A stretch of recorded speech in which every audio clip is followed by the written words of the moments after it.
Est-ce que, comme moi, vous adorez manger au restaurant au Havre, mais trouver la bonne adresse, c'est toujours un peu compliqué? Eh ben ça tombe bien, puisque cet épisode est sponsorisé par Épicule Le Havre. Épicule Le Havre, c'est le guide des bonnes tables havraises. Pas de hasard, pas de belles photos trompeuses. Chaque adresse est testée, validée et surtout cuisinée avec des produits frais. Du vrai, du local et du goût. Votre prochaine table coup de cœur est peut-être à 2 pas de chez vous. Retrouvez toutes leurs adresses sur Instagram, epicu.lehavre.food. Le lien vers la page est à retrouver dans la description de cet épisode. Salut, un petit mot avant de commencer cet épisode, tout simplement pour vous dire merci. Eh bien merci parce que vous êtes toujours plus nombreux à écouter les épisodes dans le pot de yaourt. Alors si vous voulez soutenir le projet, n'hésitez pas à suivre, à commenter le podcast sur les plateformes d'écoute, sur Deezer, sur Spotify, sur Apple Podcast. Et puis n'hésitez pas non plus à suivre la page du compte Instagram dans le pot de yaourt. Sur ce, bonne écoute. Bienvenue dans le pot de yaourt, le premier podcast qui s'intéresse à toutes celles et ceux qui font le Havre, à toutes celles et ceux qui sont le Havre. Le plus souvent possible, je vais recevoir à ce micro des artistes, des sportifs, des entrepreneurs, des créateurs de contenu, des cuisiniers, des écrivains, bref, tous ceux qui font briller notre chère et tendre ville et qui nous rendent chaque jour un peu plus fiers d'être havrais. On parlera de leurs histoires et on verra en quoi le Havre a une place centrale et si particulière dans leur projet. Saison 4, épisode 9. Pour Paris, Le Havre est devenu hype. C'est une ville où on voyage, Le Havre c'est un bout du monde. Non, Le Havre n'est pas maudit. Je viens du Havre, moi, je viens de Cocrioville. Faire entendre à tout le monde que Le Havre était une belle et grande ville. Le Havre. Little Bob, c'est The King. Un havre de grâce. Je vais ramener la cage au Havre. Au Havre, les gens sont tous gentils. Ici, c'est Le Havre, en Normandie. Bonjour à tous et bienvenue dans le pot de yaourt. Cela va sans dire, Le Havre est une ville de sport, du foot, du hand, des sports nautiques évidemment, mais aussi son équipe de basket, le STB. Et une bonne nouvelle en fin de saison dernière, puisque l'on sait maintenant que le STB évoluera en Elite 2 la saison prochaine, l'équivalent de la 2e division du STB. On va bien sûr en parler aujourd'hui avec son président. Je suis heureux de recevoir Rudy Sévy. Bonjour Rudy. Bonjour. Merci Rudy d'être avec moi ici aujourd'hui dans le pot de yaourt. Avant qu'on parle de ta vie, du STB et de toutes ces choses, je voulais qu'on parle de ce qui nous réunit un petit peu, le point commun qu'on a aujourd'hui. Ouais, voilà, cet appartement. Voilà, cet appartement, parce que bon, pour ne rien trahir quand j'invite effectivement des gens, voilà, je leur envoie mon adresse évidemment puisque j'enregistre ici chez moi. Et toi, tu m'as dit directement, tiens, cette adresse, ça me dit quelque chose. Exactement. Je t'ai donné l'étage. Tu m'as dit, tiens, cet étage me dit quelque chose. Et devant la porte, tu m'as dit, évidemment, cet appart me dit quelque chose. Raconte-nous, cet appart, tu le connais très bien. Ah, je le connais très très bien parce que c'est l'appartement de mes grands-parents mais qui m'ont élevé. Donc j'ai vécu dans cet appartement-là pendant 25 ans. Et mes grands-parents ont été propriétaires de cet appartement pendant 42 ans. Donc oui, c'est un appartement que je connais très très bien et qui m'a énormément fait plaisir de revisiter juste avant cette petite discussion. Voilà, c'est un petit retour aux sources. Oui. Pour le clin d'œil, il a changé cet appart ? Ah oui, il y a eu quelques travaux, mais bon, on reconnaît ne serait-ce que le carrelage sur le sol qui est resté à l'identique. Ouais. Donc oui, quelques changements, de gros changements même, mais on le reconnaît très très bien et ça fait bizarre quand même d'y revenir. Bon, en tout cas, je suis hyper content de t'accueillir ici. Puis merci. Si c'est un petit clin d'œil du destin, c'est encore plus sympa. Exactement. Rudy, je le disais en intro, tu es président du STB. Pour rentrer vraiment dans le vif du sujet, c'est quoi être président d'un club de basket professionnel ? Eh bien, c'est quoi ? C'est gérer beaucoup d'emmerdes quand même, mais c'est aussi du grand bonheur. Hein. Ce sont des très bons moments, mais c'est gérer les problèmes au fur et à mesure quand ils viennent dans une journée. C'est de pouvoir développer ce club, de pouvoir avoir les meilleures équipes, s'entourer le mieux possible. Et puis forcément, ça reste du sport, même si on doit la gérer comme une entreprise classique, mais ça reste du sport, donc ça passe par des résultats sur le terrain qui là, on ne maîtrise pas à 100% malheureusement. Tu t'es lancé dans cette aventure il y a à peu près 4 ans ? Alors 8 ans, je suis rentré au directoire il y a 8 ans et j'en suis devenu le président il y a 4 ans. Alors pourquoi cette transition justement du directoire à la présidence? Qu'est-ce qui t'a motivé à prendre la tête du club? L'histoire est un peu longue. Moi, je suis un enfant du club, hein. J'ai joué au club de tout gamin, de l'adolescence jusqu'à il y a une dizaine d'années à peu près. Donc, j'ai beaucoup d'amis dans ce club qui gravitent dans ce club depuis tout gosse. Et il est vrai que quand le club est passé de Pro A, Coupe d'Europe à la Nationale 1 en 2 ans et demi, on a tous eu un sentiment un petit peu amer et d'un véritable gâchis. Bien sûr. Et j'ai beaucoup d'amis à moi qui me notamment notre general manager Anthony Van Niel actuel, me poussaient un petit peu à venir au club et à bosser un petit peu pour redonner un peu au club ses lettres de noblesse. Et donc, je suis rentré au directoire par le biais du président de l'époque, Édouard Morlot, qui reprenait la présidence suite à la descente au National 1. Et voilà, et on a continué à bosser ensemble.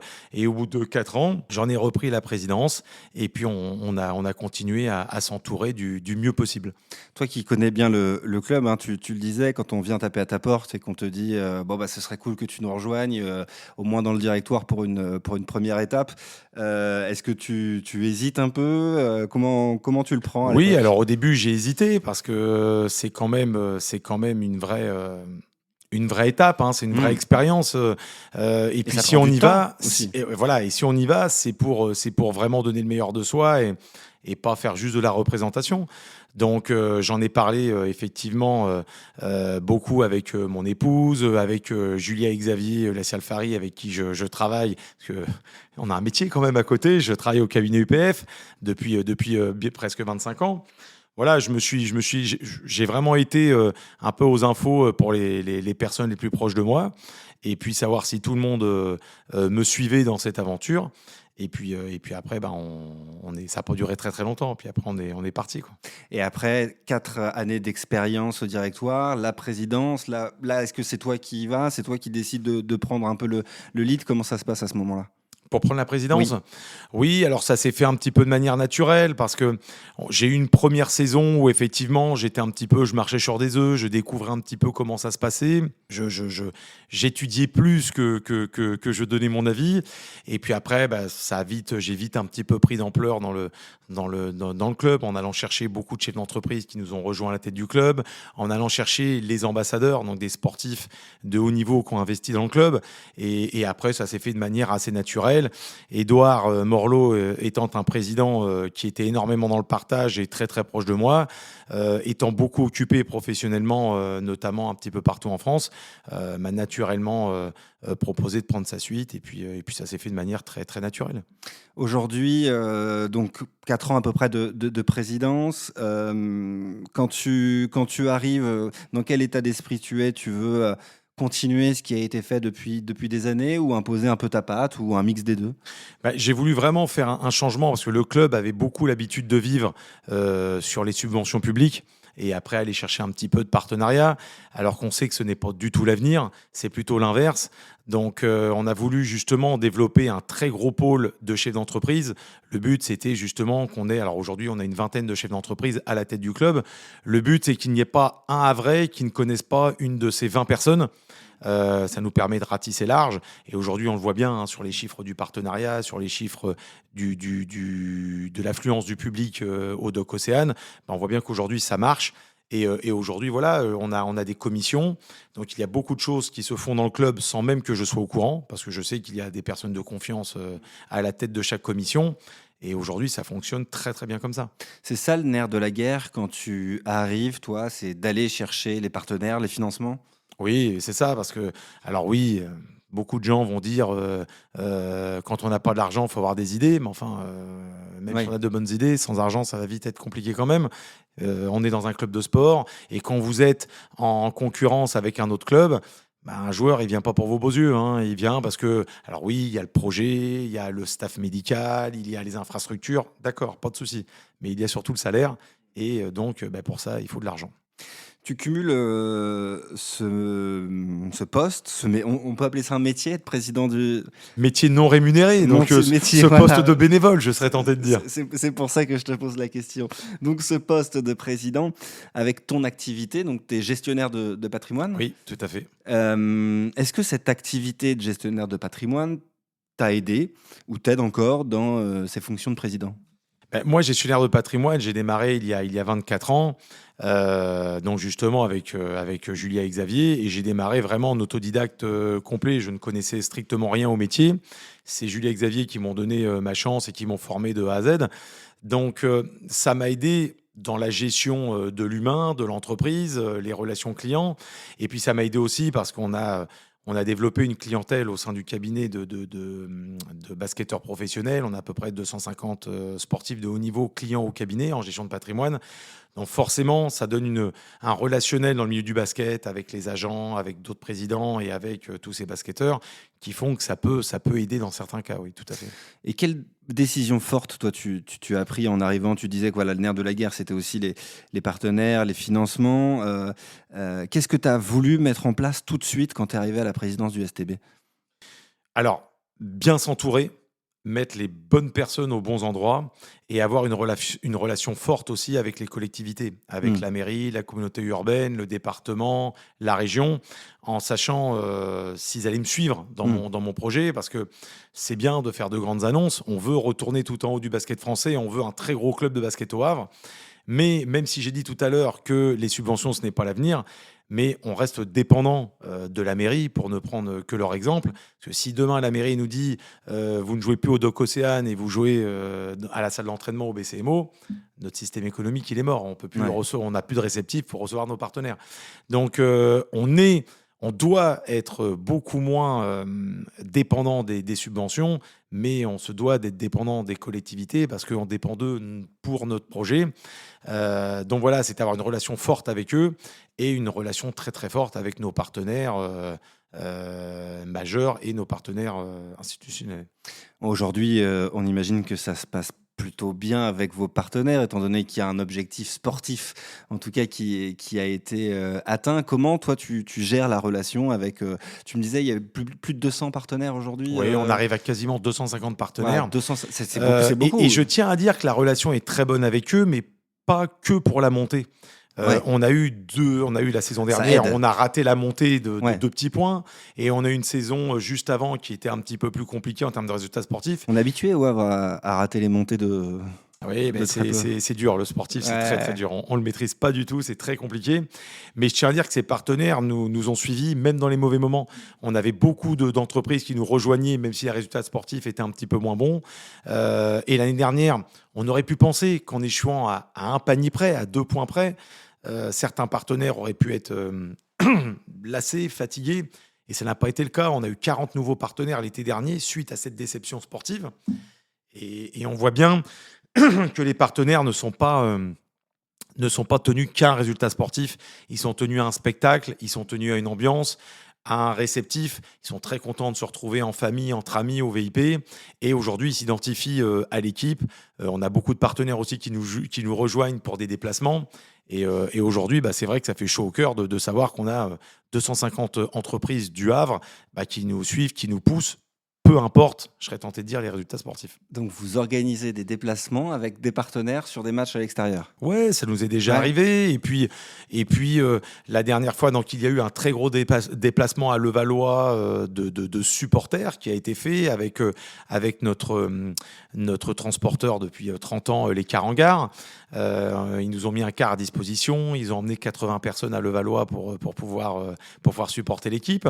Et puis le soir de la montée au Sable, on s'est dit, allez, on prend 2 minibus, on a quelques personnes de la direction du club, quelques partenaires, quelques salariés du club qui nous ont rejoints, et on est parti à une quinzaine pour aller voir ce match où on espérait secrètement que ce soit le soir de la montée, même si c'était loin d'être garanti, parce qu'il fallait que nos 2 poursuivants perdent et que nous, on gagne.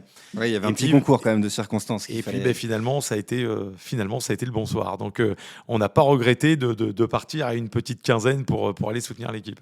Rudy, c'est important qu'on parle des partenaires, parce que ça fait en partie vivre un club, mais pour qu'on comprenne bien l'économie d'un club de sport professionnel, comment toi tu vas chercher les partenaires et à quoi ils servent au STB?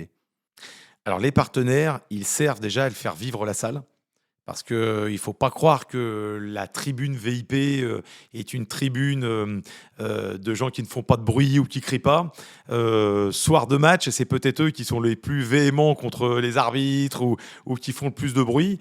Ils sont présents aussi dans le salon VIP en avant et en après-match. Donc, aujourd'hui, ils représentent la grosse majorité du budget du STB. Et effectivement, ils donnent des idées, ils sont là à nous soutenir, ils font aussi marcher leur réseau pour pouvoir amener des amis, de la famille, pour des nouveaux partenaires, pour des abonnés grand public. Donc aujourd'hui, on a la chance d'avoir des partenaires de qualité qui sont là pour vivre un bon moment, mais qui sont là aussi pour accompagner le club. Est-ce que c'est difficile d'aller chercher des partenaires? Alors, j'imagine que ta réponse, ça va être une réponse de Normand. Parfois oui, parfois non. Il y en a qui aiment le basket, qui aiment le STB, donc qui doivent facilement venir te rejoindre. Mais pour ceux pour qui c'est plus compliqué, comment on arrive à les convaincre de venir vous rejoindre?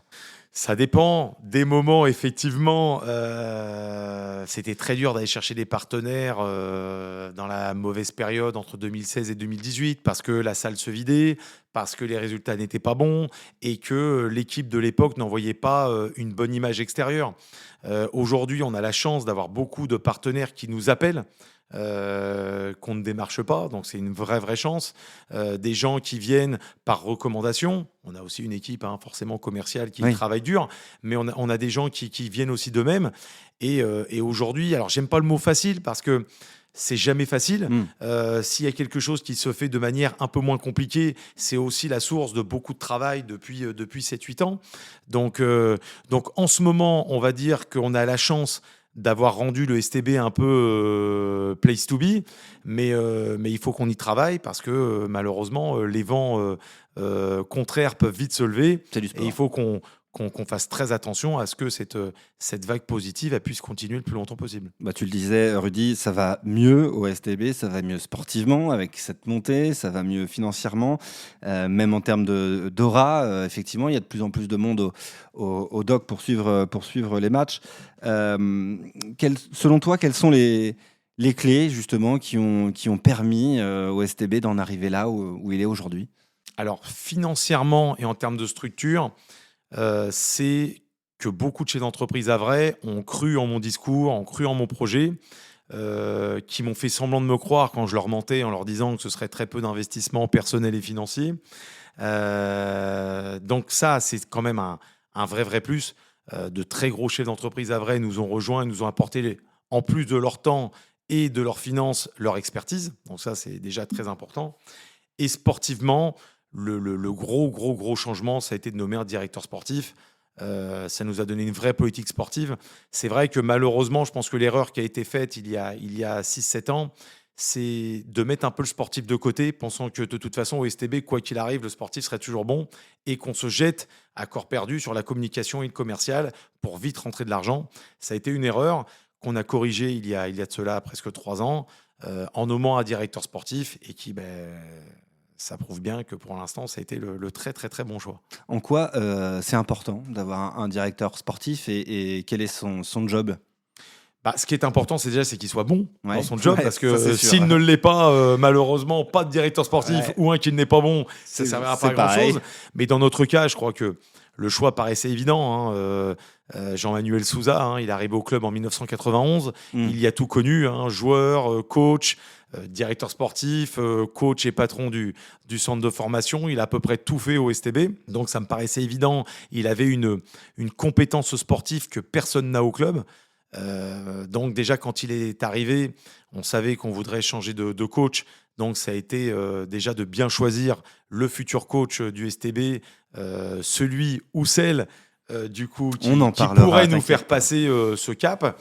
Donc ça a été déjà le premier choix fort, et le deuxième choix après, ça a été que Jean puisse accompagner justement Lauriane une fois qu'elle est arrivée pour l'aider à monter la meilleure équipe possible.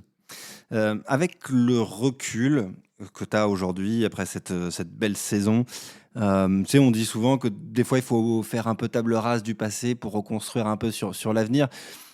Par là, je veux dire, est-ce que les mauvais moments du STB ont finalement pas été nécessaires pour connaître ce qu'on connaît aujourd'hui? Oui, je pense, parce que si on n'était pas descendu de Pro B en National 1 en mai 2018. Si on avait gagné la finale de play-off en 2019 contre Saint-Quentin, qu'on a perdu d'1 point, je pense qu'il n'y aurait pas eu cette révolution dans le club. Je pense qu'on aurait continué à vouloir vivre sur les subventions publiques, qu'on n'aurait pas eu ce virage sur les partenaires. Je pense qu'il a fallu qu'on touche le fond et que de nouvelles têtes arrivent pour qu'il y ait un vrai changement de politique. Donc finalement, sur le moment, ça fait mal. Moi, quand j'ai vu, alors je n'étais pas du tout au club à l'époque, mais j'étais dans les tribunes le soir du match de Quimper en juin 2018, voir le club tomber en National 1, ça m'a déchiré le cœur à l'époque. Il m'a fallu quelques jours pour me remettre de la défaite d'1 point contre Saint-Quentin l'année d'après en finale de play-off. Mais finalement, avec le recul, c'est facile à dire aujourd'hui, c'est plus facile de réécrire l'histoire après. C'est pour ça que je te pose la question. Mais ça a été un bienfait parce qu'on n'aurait pas été prêt à l'époque. Tu as commencé à parler tout à l'heure de la saison dernière, hyper frustrante, à 2 points. Voilà, le STB loupe la montée à 2 points. Comment toi, tu vis cet échec ? Et est-ce que ça te démoralise complètement, ou alors tu te remets tout de suite dedans en te disant il n'y a rien qui est terminé.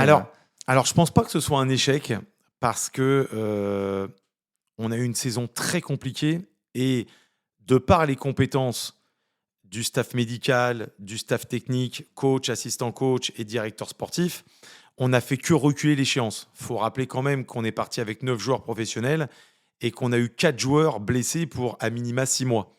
Donc, on a pris des pigistes. D'ailleurs, on a eu aussi de très bonnes pioches avec les pigistes parce qu'on a Thibaut Dessenier qui est venu comme pigiste, qui est resté toute la saison et qu'on a même prolongé vu qu'il était encore là cette saison. Pour les novices, parce que ce mot pigiste est assez connu dans le monde du journalisme, mais peut-être pas dans le monde du basket. Est-ce que tu peux nous expliquer C'est un joueur que l'on embauche pour une pige, le temps que le joueur blessé se rétablisse et qu'il puisse retenir sa place sur le terrain. D'accord, donc en fait à durée indéterminée presque temps que... Tous les joueurs sont à durée... sont à durée déterminée, voilà, ce sont des CDD.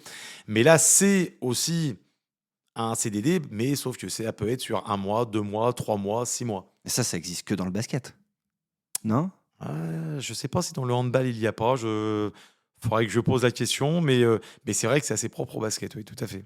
Et tu le disais, donc sur cette fameuse saison, beaucoup de pépins.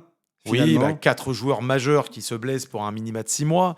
Donc on a dû recruter, on a dû aller rechercher de l'argent parce que c'est pas budgétisé de remplacer 4 joueurs pendant la saison. On a toujours dans le budget une petite part pour la soif, mais pas pour remplacer la moitié de l'équipe. Donc on a retardé l'échéance, on a continué à faire une belle saison, on a continué à gagner des matchs malgré les pépins. Et on a beaucoup tiré sur certains joueurs. Je me souviens qu'en fin de saison, des joueurs comme Steven Cailleul ou Thibaut Dessenier, à qui on a énormément tiré dessus, à la fin, ils n'arrivaient plus à mettre un pied devant l'autre. Ils étaient très fatigués, donc ils serraient les dents, ils continuaient à jouer. Mais ça manquait peut-être de lucidité en fin de match pour aller faire la différence. Chose que cette année, on a pu faire, car on a déjà étoffé le groupe et qu'on leur a moins tiré dessus, on les a moins fait jouer. Mais on voit bien qu'à un moment donné, ça craquait. Ça allait craquer et que ça a craqué au plus mauvais moment contre Chaland sur le dernier match de la saison. On était à 19 victoires de suite au Doc Océane avant ce match. Quand on passe si près du but, est-ce qu'en tant que président, on est très déçu forcément, ou alors on essaie de se remobiliser très rapidement pour l'année prochaine ?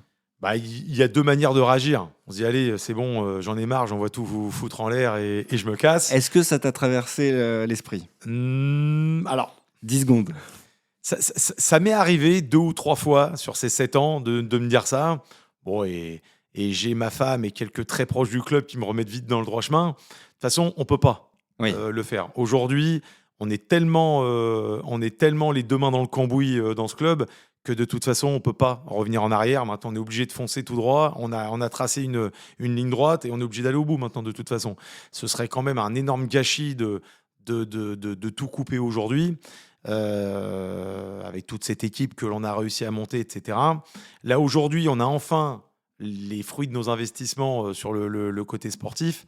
Et je pense que sortir du bourbier de la Nationale 1 était quand même très compliqué. On a enfin réussi à le faire. Je pense que maintenant, il faut qu'on passe encore une vitesse et puis qu'on puisse encore aller plus loin et plus fort. Aller plus loin et plus fort, sûrement avec la coach actuelle. Tu es allé chercher Lauriane Dolt il y a 3 ans ? 2 ans. Oui, alors là, elle a fait 2 saisons. Voilà, donc, 2 saisons. Elle a... donc, on s'était rencontrés fin de saison d'avant, forcément, pour pouvoir discuter et négocier de son arrivée au Havre. Alors pourquoi tu vas la chercher et qu'est-ce qui te plaît dans son profil à l'époque? Ce qui m'a plu déjà ou déplu chez elle au départ, c'est le fait qu'elle nous a énormément fait de mal sur le terrain avec Mulhouse à l'époque. Je me souviens qu'elle est venue jouer lors de sa première saison. Elle a fait 3 saisons à Mulhouse. Lors de sa première saison, elle est venue nous mettre une fessée en play-off au Doc Océane. Et je me suis dit, tiens, elle est quand même pas mal. Le jeu qu'elle a proposé sur le terrain me plaisait plutôt bien. L'image qu'elle renvoyait dans la presse et en dehors du terrain me plaisait bien. Et je me suis dit, tiens, elle a un intérêt certain. Ça, c'était avant que Jean-Manuel Souza arrive. Et quand Jean-Manuel... donc, j'ai continué à la suivre pendant tout ce temps-là. Et quand Jean-Manuel a pris le poste, j'ai dit, tiens, il y a un coach que je suis depuis quelques temps qui me plaît bien. Je lui explique Lauriane Dolt. Et puis, quand on s'est posé, on a fait une shortlist de quelques coachs. Elle, effectivement, était dans cette shortlist. Et on en est vite venu que c'était elle le profil idéal pour nous rejoindre, en sachant qu'il fallait qu'elle en ait l'envie. Que après les négociations aillent bien et qu'après se plaise bien pour que ça puisse durer un certain temps, parce qu'il y a aussi des fois des coachs qui arrivent dans des clubs, le club ne peut pas leur plaire ou la ville, et puis malheureusement des fois on est obligé de couper court parce que ils se sentent pas bien chez nous. Qu'est-ce qu'elle a amené de nouveau, Lauriane Dolt? Elle a amené de la rigueur, Ouais. un certain professionnalisme aussi qu'on avait peut-être un peu abandonné au fur et à mesure des années. Voilà, elle a instauré des nouvelles règles. Et une voix aussi. Comment ? Une voix aussi. Une voix. Alors, moi, je suis juste en face d'elle. Tu l'entends bien ? Dans les tribunes, de l'autre côté du terrain, juste en face, mais je l'entends très, très bien. Et puis, non, je suis pleinement satisfait et de son travail et de son implication au sein du club. Elle a ce que j'aime appeler un peu l'esprit maison, l'esprit club. C'est-à-dire qu'elle rechigne jamais si on a besoin d'elle pour de la représentation, pour un travail, peu importe quel qu'il soit dans le club, elle est toujours là. J'aime comment elle mène ses troupes, j'aime le rapport qu'elle a avec ses joueurs. Et puis voilà. Et puis moi, mon but, c'est de lui donner le maximum de moyens et le maximum de confort dans son job, pour qu'elle puisse tout simplement me le rendre comme elle me l'a rendu le soir du 5 mai au Sables d'Olonne. Alors, dans l'univers du sport masculin, parfois avec ses codes un peu toxiques, est-ce qu'on a pu à un moment te reprocher potentiellement d'embaucher une femme au poste de coach ? Non, on m'a plus félicité d'avoir le courage de le faire, ce qui peut paraître complètement débile, parce que il y avait pas j'ai forcément pas de courage, eu l'impression d'être plus courageux que ça en l'embauchant. Au contraire, j'étais très content qu'elle me donne l'opportunité qu'elle puisse venir. Mais oui, on est dans un milieu quand même, malgré tout, très compliqué pour les femmes. C'est clair que, est-ce qu'il y aurait beaucoup de présidents qui donneraient sa chance à une femme en tant que coach, lui donner les rênes de l'équipe? Je ne suis pas persuadé. Maintenant, tant mieux. Moi, ça m'a permis d'avoir des négociations peut-être plus simples avec elle et qui font que moi, aujourd'hui, je suis très content qu'elle soit là. Je suis très content qu'elle reste là parce qu'elle vient de prolonger pour 2 saisons et que j'espère qu'on fera un bon petit bout de chemin ensemble. Tu parlais, au-delà de ses qualités de coach évidentes, que pour toi, ce qui avait très très important pour tous les membres du club, les joueurs, le staff, l'entraîneur, c'est l'image que tout le monde dégage. Ouais. C'est vraiment important pour toi que voilà. Aujourd'hui, on voit bien qu'au Havre, c'est devenu un peu une rockstar. Quand on a été reçu à la mairie pour la montée, les joueurs ont été acclamés à la sortie du bus. J'y étais. Quand elle est sortie, c'était les Beatles qui arrivaient sur scène. Non, mais c'est vrai que blague mise à part, elle est, je pense, énormément appréciée du public, des partenaires. Et c'est vrai que l'image qu'elle renvoie, c'est une image simple. C'est une image de femme besogneuse qui bosse et qui respecte tout le monde. Et forcément, les gens s'y trompent pas. Si tout le monde vous apprécie, il n'y a pas de secret, c'est que vous devez quand même avoir un peu de positif en vous, quoi. Tu le disais tout à l'heure, changement de staff, changement de coach, l'arrivée d'un directeur sportif. C'est une vraie nouvelle philosophie de travail au STB depuis quelques années. J'imagine ce que tu vas me répondre, mais est-ce que tout ça fait vraiment la différence ? Preuve en est, c'est qu'on a atteint l'objectif. Mais c'est vrai que c'est un risque aussi. Quand on change tout, qu'on repart d'une feuille blanche, ça peut faire drôle. il n'y a que Anthony Van Hill, le général manager, qui est resté. Sinon, on a changé le coach, on a changé un assistant coach parce que Romain Duport était déjà assistant coach et il est resté. On a changé le préparateur physique. On a changé la quasi-intégralité des joueurs. Donc, c'était un risque. Mais voilà, on l'a pris. Anthony, Lauriane et Jean s'en sont très bien sortis. Bon, il y a de la compétence à tous les étages, donc moi, j'avais pas de doute.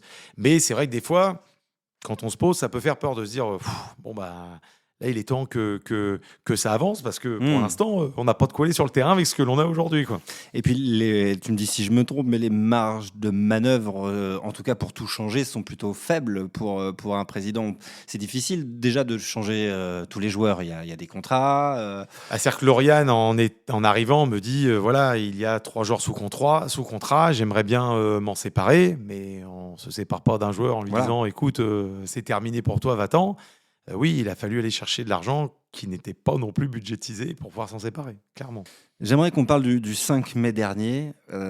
J'imagine, tu vois de quoi je parle. Date du match qui offre la montée au STB. À ce moment-là, tu as commencé un petit peu à en parler, évidemment. À ce moment-là, j'imagine que tu es avec l'équipe à l'extérieur. Ouais, je suis dans les tribunes, oui. Juste au-dessus du banc des joueurs. Oui.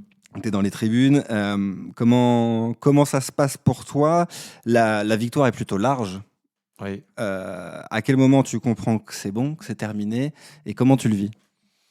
Ça a été une soirée bizarre. Ça a été une soirée très très bizarre parce que voilà, Fos devait perdre à l'extérieur, Mulhouse devait perdre à l'extérieur et nous gagner à l'extérieur.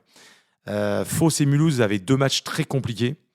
C'était très dur. Alors j'ai plus souvenir de là où ils ont joué. Je crois que Fos était à Tours ou peut-être Mulhouse. Je sais plus. Mais il y avait 2 matchs qui étaient quand même pas simples. Nous non plus. Au Sable, c'est jamais facile. D'ailleurs, on s'était cassé les dents chez eux la saison d'avant. Donc on savait que c'était pas facile. Et on venait de perdre à Fougères en match à rejouer. Donc on avait 4 matchs sur la semaine à jouer. On était au 3e match au Sable. Donc voilà, j'espérais secrètement, mais je savais que c'était aussi le match de tous les risques. Et puis le match avance, je suis dans les tribunes avec pas mal de copains, quelques partenaires, quelques membres de la direction. J'avais Lucien Divita, le DAF historique du club qui était avec nous. J'avais Olivier Van der Merch, membre du directoire, un ami à moi qui était là. Il y avait Jean-Manuel Souza, le directeur sportif. Michael Rouziou, qui est au conseil de surveillance du club, qui est le patron des ambulances de l'Estuaire au Havre. Donc voilà, on était un petit groupe de copains. Et on avançait et on creusait un petit peu l'écart et on voyait que Mulhouse était déjà à moins 15, moins 20. Et Fos était un peu en dessous, mais Fos est revenu. Et puis on commence à arriver à 5 minutes de la fin, on est à plus 20, donc on commence à se dire bon là on va tenir, on va pas s'écrouler. Et puis Mulhouse, ça y est, c'était fini. Et Fos qui commençait un peu à baisser. Et à 2 minutes de la fin... Tu suis le match en... Alors moi non, je voulais pas regarder. Ouais. Mais j'avais Hugo, le fils d'Olivier Van der Merch, qui était à côté de moi et qui lui suivait. Donc, je ne pouvais pas m'empêcher de jeter un petit coup d'œil quand même. Et à 2 minutes de la fin, je sais pas, les 2 clubs devaient être à moins 20. Nous, on était à plus 22. Et là, je me suis dit, bon, allez, ça y est, là, je pense que ça peut commencer à être bon. Et j'ai commencé à avoir, je sais pas, des bouffées de chaleur, les lèvres un peu sèches. Je me suis senti pas bien pendant une trentaine de secondes. Et je sais pas trop ce qui s'est passé. Et de ça, je me retrouve à être sur le terrain. Un blackout, un petit peu chamboulé entre les joueurs, entre Lauriane, Jean, le staff technique. Enfin voilà, je me retrouve un petit peu bourlingué dans tout ça. Et pareil, et 10 minutes après, on se retrouve dans le vestiaire et on fait la fête ensemble. Et voilà, donc j'ai quelques zones d'ombre dans la soirée, mais bon, a priori, on a revu les photos, les vidéos. Rien de bien grave dans ces petits moments de trouble. Qu'est-ce que tu gardes avec le recul de ce moment-là ? Alors, de la fierté, très heureux que enfin et le STB et le Havre puissent remonter au 2e échelon national. Et tout de suite, voilà, ça fuse dans la tête. Je me dis, bon allez, il y a des primes de montée à payer. Il va falloir que l'on boucle avec tant de positifs parce qu'il faut qu'on prouve à la DNCG que... Voilà, ça vient très très vite dans ma tête. Et voilà, et j'étais déjà... alors, j'ai profité, on est rentré au Havre, on a fait la fête jusqu'à 6h du matin. Tant bien même que je vais être au bureau à 8h. Mais n'empêche qu'entre deux, ça y est, ça commençait déjà à réfléchir à tout ce qu'il fallait qu'on mette très rapidement en place avec mes équipes pour qu'on soit prêt et qu'on n'aille pas faire de la figuration à l'étage supérieur. Est-ce que tu es ému aussi quand tu repenses à ce moment, avec le recul, voilà, que c'est un peu posé maintenant, que vous êtes déjà lancé sur la prochaine saison? Est-ce que c'est aussi l'émotion qui règne quand tu repenses à ce moment? Oui, parce qu'on l'a vécu avec les joueurs. Dans le vestiaire, on s'est retrouvé vraiment avec les coachs, médecins et kinés qui étaient avec nous du déplacement et les membres de la direction qui étaient venus. Donc on s'est retrouvé dans le vestiaire un bon moment. On l'a fêté entre nous et on en avait besoin parce que quand il y a eu des moments difficiles, voilà, j'ai su un peu aller remonter les bretelles un peu de mes joueurs. Notamment, on avait eu une passe en fin d'année 2025 avec 3 défaites de suite. Donc voilà, j'ai su un peu les secouer à des moments difficiles. J'ai su leur mettre la pression à d'autres. Et là, c'était simplement de leur dire bravo et merci. Il y a un autre moment, quelques jours après, un moment à l'hôtel de ville, justement, où vous venez fêter cette montée avec presque 1 millier de supporters. J'imagine que ça aussi, c'est touchant de revenir fêter ça à la maison, devant ses supporters. Oui, j'ai été contacté effectivement par les équipes de la mairie en nous disant qu'Édouard Philippe nous invitait à fêter cette montée dans les salons de l'hôtel de ville. Donc au début, très honoré déjà de la démarche. Et puis juste après, je lui dis par contre, il faut qu'il y ait du monde parce que les équipes de la mairie nous annoncent que les salons vont être grands ouverts, qu'il y a une capacité de 1000 personnes. Donc je me dis j'espère que ça va bien se passer.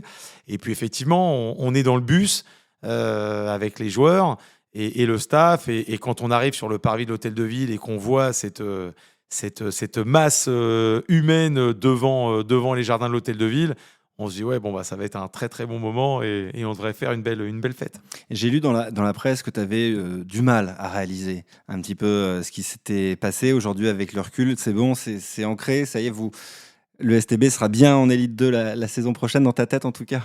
Au début, c'est dur, hein. Je me souviens, hein, on en rigolait, mais quand je me suis marié il y a ça 20 ans avec mon épouse, 3 jours après, on s'est retrouvés dans le canapé à regarder la même émission télé que la semaine d'avant.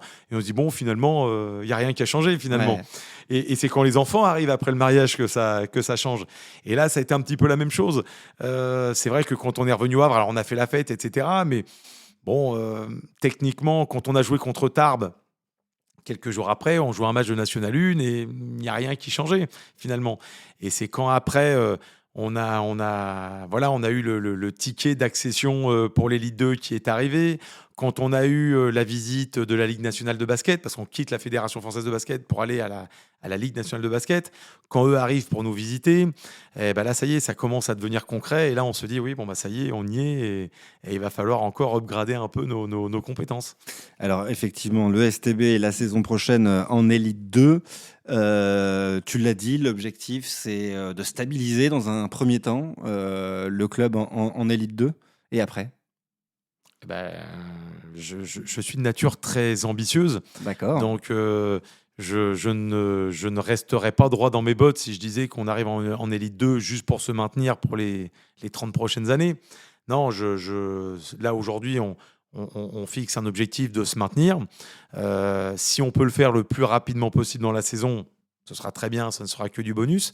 Mais là, on a monté un budget qui sera un budget de milieu de tableau Pro B aujourd'hui. Donc voilà, le but, c'est très très vite de pouvoir encore nous développer, de parler d'Ococéane, de parler partenaires, etc., et de pouvoir donner la possibilité à Lauriane d'avoir un budget un peu plus gros, de pouvoir encore structurer ses équipes et son équipe sur le terrain de manière conséquente, pour qu'après on puisse avoir les mêmes ambitions qu'on avait en National 1, c'est-à-dire d'annoncer de jouer la montée, et qu'on puisse jouer la montée dans un avenir plus ou moins proche en Betclic Elite pour donner de nouveaux noms. Oui, parce que maintenant toutes les ligues ont des noms de marques. Voilà. Je parle encore de la Pro A, mais Pro A ou Pro B, Mais c'est vrai que oui, c'est Elite 2 et Betclic Elite. Bon, t'inquiète pas, dans le foot, il y en a encore qui parlent de D1, D2, hein, tu vois, Tout à fait. 25 ans après. Bah, j'en fais un peu partie. Hein, Ouais, quand même, bah c'est oui, vrai, c'est vrai. il y a des habitudes qui changent pas. Tu le disais tout à l'heure, tu t'es quand même assez vite projeté, voilà, prime, DNCG, etc. Aujourd'hui, est-ce que le STB est, en tout cas économiquement, sportivement, peut-être pas encore, mais économiquement prêt à affronter cette saison en Élite 2? Oui, parce que alors, dans un club de sport, on fait jamais de très gros bénéfices sur le bilan. Hein. Ça ne sert à rien. Hein. On réinvestit, on va dire, le surplus. Donc, effectivement, le but, c'est de finir à l'équilibre plus, comme on l'appelle dans le jargon comptable. Et puis après, de développer le budget. Aujourd'hui, voilà, on va avoir un budget. On annonce un budget de 3 millions pour la saison prochaine, en espérant, moi, secrètement, qu'il soit plus de 3-2 ou 3-3, de part des petits projets qu'on a sous le coude. Mais après, le but est de rapidement arriver à 4 millions et demi pour qu'on puisse être une place forte financière du basket en Élite 2, et qui ne dit pas une place forte sur le terrain, parce que malheureusement, on a des très beaux budgets qui ont lutté pour le maintien cette saison en Élite 2. Mais voilà, d'avoir l'idée, c'est de pouvoir retourner là où était le STB par le passé, mais pas comme il y est allé en faisant que des miracles sportifs pendant 16 ans en Pro A, Un peu plus mais sereinement. d'y aller avec suffisamment de flèches à notre arc pour qu'on puisse y aller sereinement, quoi. Et dans tes rêves les plus fous, le STB est où?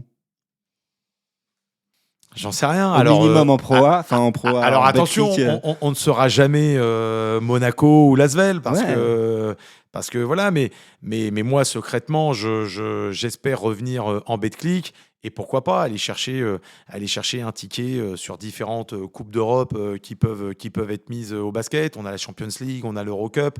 L'Euroleague paraît inatteignable, parce qu'aujourd'hui, ce sont des budgets de 15-20 millions. Donc on ne reste que au Havre et au STB, non, j'espère que l'on puisse se stabiliser avec un budget à terme à 5-7 millions par saison, ce qui fera de nous une place forte du basket en France. En termes de place au Havre, je le disais tout à l'heure en intro, il y a beaucoup de bons clubs sportifs au Havre, le HAC en Ligue 1, il y a les filles du HAC handball, il y a le STB évidemment, il y a tous les clubs nautiques, et j'en oublie encore. Dans cet écosystème du sport havrais, dans ta tête, où se situe le STB? Alors c'est dur, c'est compliqué, c'est dur comme question, mais bon, je pense que de toute façon, le foot restera toujours le foot. On le voit bien avec la Coupe du Monde en ce moment. C'est plus qu'un sport, mais à travers tout le globe. C'est un enjeu social. Voilà, sur toute la planète, c'est le foot. Donc de toute façon, et puis on n'est pas en concurrence avec le hack foot, et puis avec aucun autre club de sport au Havre. Mais aujourd'hui, voilà, on avance, on fait notre bonhomme de chemin. Aujourd'hui, je suis assez fier de pouvoir dire qu'on est la seule entité havraise à pouvoir réunir 4000 personnes en indoor au Havre. Donc voilà, je regarde pas vraiment ce qui se fait à côté. Moi, j'étais le premier heureux pour le hack foot quand ils sont montés en Ligue 1, et surtout là, très heureux qu'ils puissent y rester, parce que je pense que c'est un bienfait pour les Havrais d'avoir un club en Ligue 1 et de voir un stade rempli pour les matchs de Ligue 1. J'étais le premier déçu quand le hack handball est redescendu en deuxième division, même si peut-être que, on va dire, au niveau administratif, elles vont pouvoir y rester. Mais voilà, après nous on fait notre bonhomme de chemin, on va chercher de nouveaux partenaires, on avance, on ratisse le plus large possible, pas qu'au Havre, même ailleurs. Et puis après, à savoir, alors, est-ce qu'on est le plus gros, le plus petit club havrais Non, c'était pas forcément ça ma question. Tu vois, j'imagine que tous ces clubs-là sont complémentaires, en fait. Et justement, j'énumérais en intro les clubs havrais, parce que c'est assez rare, en fait, dans une ville de notre taille, qu'il y ait autant de bons clubs sportifs. Alors après, on est une ville d'une grande taille quand même, parce que si je ne me trompe pas, je crois qu'on est la 9e ville de France, donc c'est quand même pas, bien sûr, anodin. Au basket, aller jouer à Cholet ou à Boulazac, je vous garantis que c'est pas le Havre, en termes de ville, je parle, pas de club de ville. Donc voilà, on est une vraie ville. je crois, ce sera vérifié, mais je crois la 9e de France. Donc, c'est vrai que c'est jamais facile pour des collectivités de supporter plusieurs clubs professionnels parce que ça a C'est des ça coûts. aussi. Mais voilà, je pense qu'il y a de la place pour tout le monde. Et puis, chaque club a un peu son identité. Le foot restera toujours le foot. Le handball est plus sur un profil sociétal et notamment sur un quartier qui est différent du nôtre. Nous, on a un côté aujourd'hui un peu plus business. Tant bien même qu'on n'oublie pas les origines du club, qui est vraiment un club familial, où on accueille aussi du grand public, on a beaucoup de bénévoles, et on n'oublie pas aussi d'aller s'occuper des écoles, des hôpitaux. Enfin, Il y a un rôle social aussi. Il y a un rôle social qui se fait forcément quand on est un si gros club dans une ville. Mais voilà, je pense que chaque club a son identité assez prononcée. Et puis, ça n'empêche pas que chaque club avance à son rythme. Alors, je vais te poser une question qu'on a certainement dû te poser 1 million de fois, ou en tout cas pour les novices du basket, j'en fais partie, évidemment. Il y a cette marque forte, HAC, au Havre. Beaucoup de clubs, HAC Tennis, HAC Handball, HAC Foot, évidemment. Est-ce qu'on peut imaginer un jour le STB changer de nom ? Alors, il changera de nom, quoi qu'il arrive un jour, mais pas pour s'appeler le HAC, parce que nous ne sommes pas le HAC. Pourquoi STB à l'époque, c'est Saint-Thomas d'Aquin, c'est l'USST, c'est le patronage créé en 1924. Après, ça s'est professionnalisé, c'est devenu STB. Et un jour, nous changerons de nom. J'espère d'ailleurs que ce sera dans un avenir très, très, très, très proche. Oula. Mais nous changerons de nom, mais pour faire du naming de club et prendre le nom d'une entreprise. Qui sera toujours associé au nom du Havre, bien évidemment. Mais sur le modèle, ce sera Tartampion, Le Havre Basketball. D'accord. Donc, l'identité STB pourrait être amenée à disparaître ? Alors, disparaître, oui et non, parce que c'est plus comme ça que l'équipe professionnelle s'appellera. Mais les équipes de jeunes, l'association s'appellera toujours STB. Donc, d'ailleurs, le club professionnel joue sur la licence de l'association, tant bien même que nous sommes en SASP. Donc l'association et la SASP ne peuvent pas vivre l'un sans l'autre. Donc on ne s'appellera plus... c'est-à-dire que notre nom commercial aujourd'hui est STB, donc notre nom commercial demain sera Tartampion. Mais de toute façon, l'origine de l'origine reste l'USST, car sur la feuille de match et au niveau du numéro d'agrément pour pouvoir jouer, on s'appelle toujours USST. Donc le STB ne perdra pas son identité. Du tout, ce n'est pas le but. En tout cas, c'est on drôle. sait d'où on vient et on est très très fiers de cette histoire. On l'a notamment fait vivre dans les 100 ans du club la saison dernière en refaisant une vraie remontada dans le temps de ce qui s'est passé sur ce siècle au STB Le Havre. C'est drôle que tu parles effectivement de naming, parce que là on est en plein dedans avec le HAC. Oui. Et à l'heure où sortira cet épisode, parce que là pour l'instant c'est pas encore, mais ce sera fait. Voilà. Qu'est-ce que ça change pour un club professionnel justement d'avoir un partenaire qui pose son nom sur le nom d'un club? Alors, je serais tenté de dire que déjà, ça amène de l'argent, déjà, évidemment. premièrement, forcément. Et après, ça amène une notoriété. C'est-à-dire que si... Alors forcément, ce n'est pas le petit commerce du coin qui va faire du naming, c'est forcément une entreprise de taille plutôt conséquente.